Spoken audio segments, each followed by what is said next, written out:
यहाँ क्या है ना कि पूरा कोचिंग का एक वो ना होता है कि एक संगठन है। हाँ। संगठन के रूप में काम करते हैं कि भाई तुम कितना 2 लाख किए हो, हम 2,10,000 कर लेते हैं। मतलब एक ना होता है कि एक संगठन की बना लेते हैं कि भाई इससे कम नहीं होना चाहिए। रूम रेंट तो काफ़ी यहाँ पे महंगा है। रूम रेंट जैसे कि यहाँ पे काफ़ी चार्जेस हैं, ठीक है। आप 15,000 से नीचे का आपको रूम मिलेगा नहीं, और मिलेगा भी तो मिनिमम अगर आप जाएंगे तो 10,000। अभी रूम की हालत इतनी खस्ती है कि बताया नहीं जा सकता।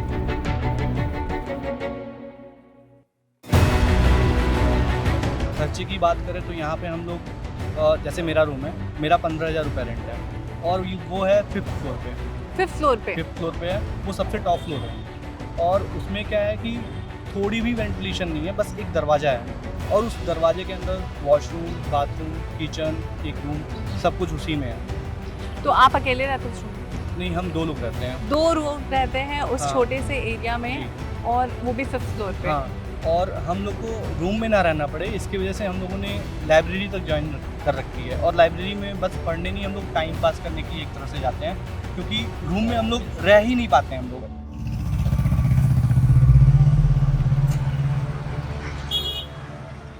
अगर आप गांधी विहार या ब्लॉक है वहाँ पे आप चले जाइए तो वहाँ पे परमानेंट पानी नहीं आता है। हाँ, 2 दिन 3 दिन करके अल्टर पानी बंद हो जाएगा। लोगों को बाहर से नीचे खुद बच्चे पानी पीने का तो खरीदते हैं, नहाने का भी पानी खरीद के, नहाने का पानी भी आपको जी खरीदना पड़ता है? जी, नहाने का भी पानी वो लोग परचेज करके चीज़ें कर रहे हैं।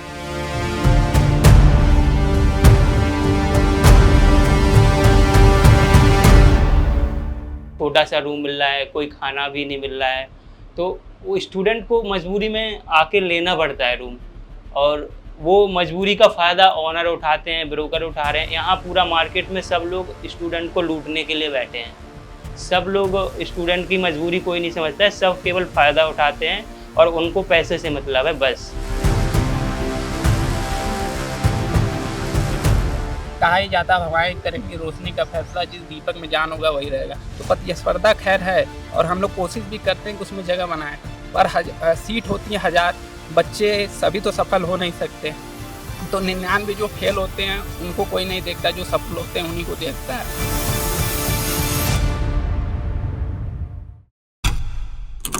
Hello and welcome to G switch. मेरा नाम है सिमरन श्रीवास्तव।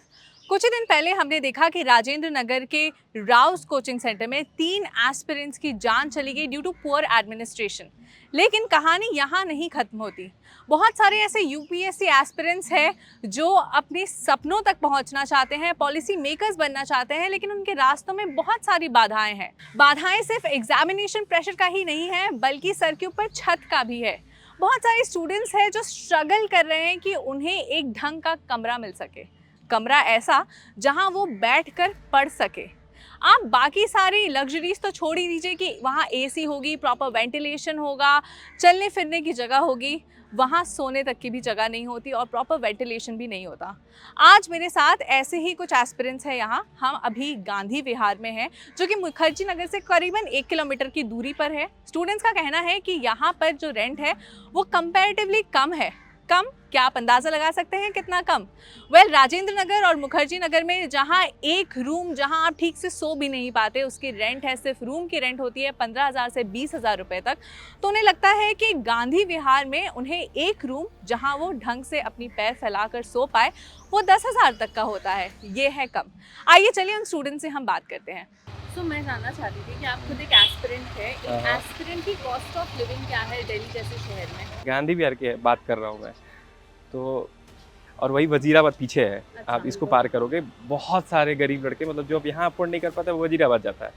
और वजीराबाद ऐसा एरिया है कि पूरा हमेशा बाढ़ की समस्या वहाँ हमेशा रहती है, वो तो नो डाउट। तो राजेंद्र नगर में जो अफोर्ड नहीं कर पाते वो पटेल नगर शिफ्ट होते हैं, पटेल नगर में नहीं कर पाते सादीपुर में शिफ्ट होते हैं, सादीपुर में नहीं शिफ्ट कर पाते हैं तो फिर आगे वो कोई कीर्ति नगर है, कीर्ति नगर में शिफ्ट करते हैं। ऐसे ही रमेश नगर तक जाते हैं लड़के, वहाँ तक मतलब उत्तम नगर तक जाते हैं। तो और फिर और दूसरी बात और रही तो फिर यार लक्ष्मी नगर चले जाते हैं। तो यही है यहाँ का पूरा सिस्टम। लेकिन क्या करें, अब पढ़ना है, जॉब लेनी है तो लेनी है बस।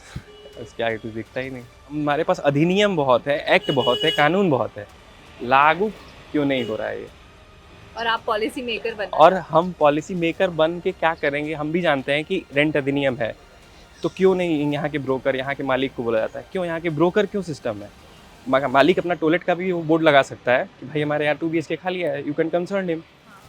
क्यों ब्रोकर को बीच में रखे हो आप?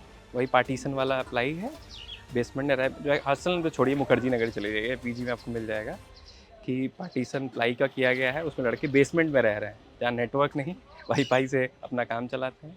वही है, रहना है तो रहना है बस। यहाँ पर क्या हाल है रेंट का और रूम का? जी, रूम रेंट तो काफ़ी यहाँ पे महंगा है। रूम रेंट जैसे कि यहाँ पे काफ़ी चार्जेस हैं, ठीक है। आप 15,000 से नीचे का आपको रूम मिलेगा नहीं, और मिलेगा भी तो मिनिमम अगर आप जाएंगे तो 10,000। अभी रूम की हालत इतनी खस्ती है कि बताया नहीं जा सकता है। और प्लस आपको ब्रोकरेज चार्जेस भी देने पड़ेंगे, सिक्योरिटी मनी भी देनी पड़ेगी। ओवरऑल अगर आप पहली बार रूम ले रहे हैं तो 20-30 हज़ार आपको पड़ जाएगा।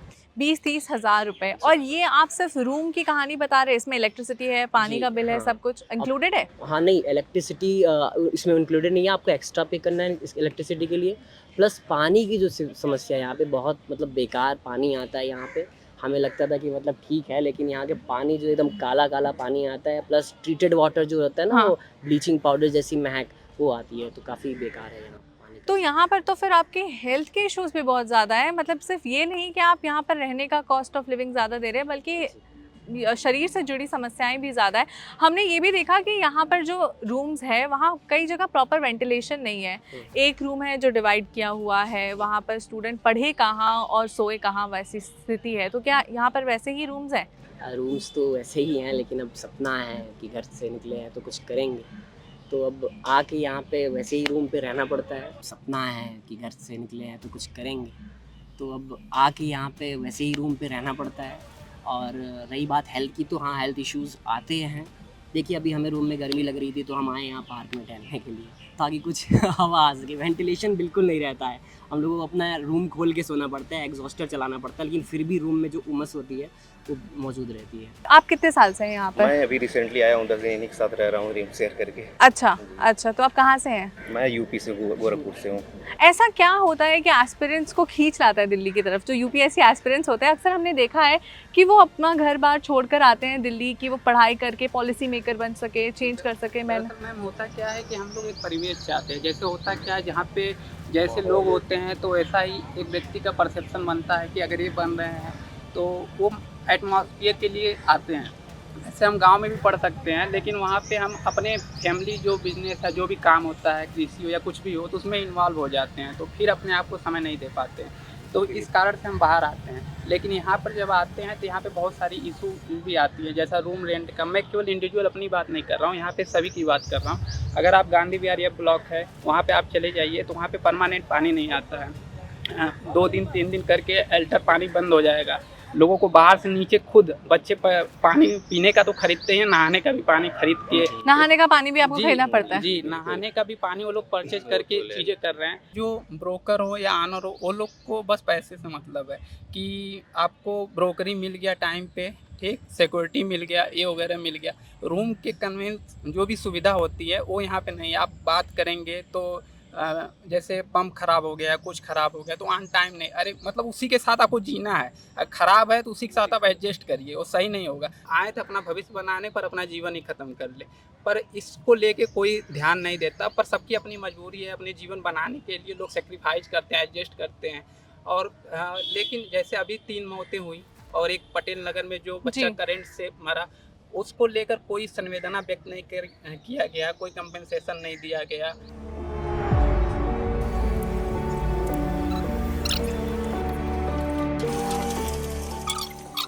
मेरा नाम सौमिंद्र राय है और मैं एमपी के निवाड़ी ज़िले से रहने वाला हूँ।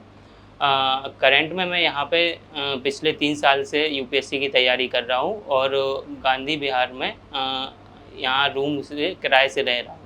तो आपने कब डिसाइड किया कि मतलब आपको यूपीएससी के लिए तैयारी करनी है? ये मेरा डिसाइड हुआ 12th के बाद। 12th के बाद जब मुझे लोगों से पता चला कि यूपीएससी का एग्ज़ाम होता है। एक्चुअली ये एक बैकवर्ड रीजन जहाँ से मैं बिलोंग करता हूँ, वहाँ ये सब इतना इन्फॉर्मेशन पता नहीं होता है, बट मुझे कैसे तरीके से पता चला तो मैंने डिसाइड किया कि मैं दिल्ली आके तैयारी वगैरह करूँगा ऐसे।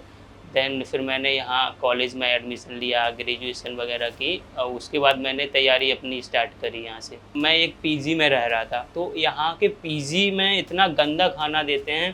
पहले तो जो पीजी के ओनर होते हैं वो स्टूडेंट को रख लेते हैं कि आ जाओ, ऐसे वैसे खाना अच्छा देंगे करके, और जब स्टूडेंट रह जाते हैं पैसे दे देते हैं तो उनको इतना घटिया से घटिया खाना प्रोवाइड किया जाता है कि मतलब जानवरों को भी वो इंसान खाना ना दे। एक्चुअली ये मुझे इस टाइम बहुत ज़्यादा प्रॉब्लम फेस करनी पड़ रही है, चूँकि मेरे फादर नहीं हैं और मेरे ब्रदर हैं बड़े, तो वो मुझे खर्च कर रहे हैं मेरे लिए, मुझे पढ़ाने के लिए।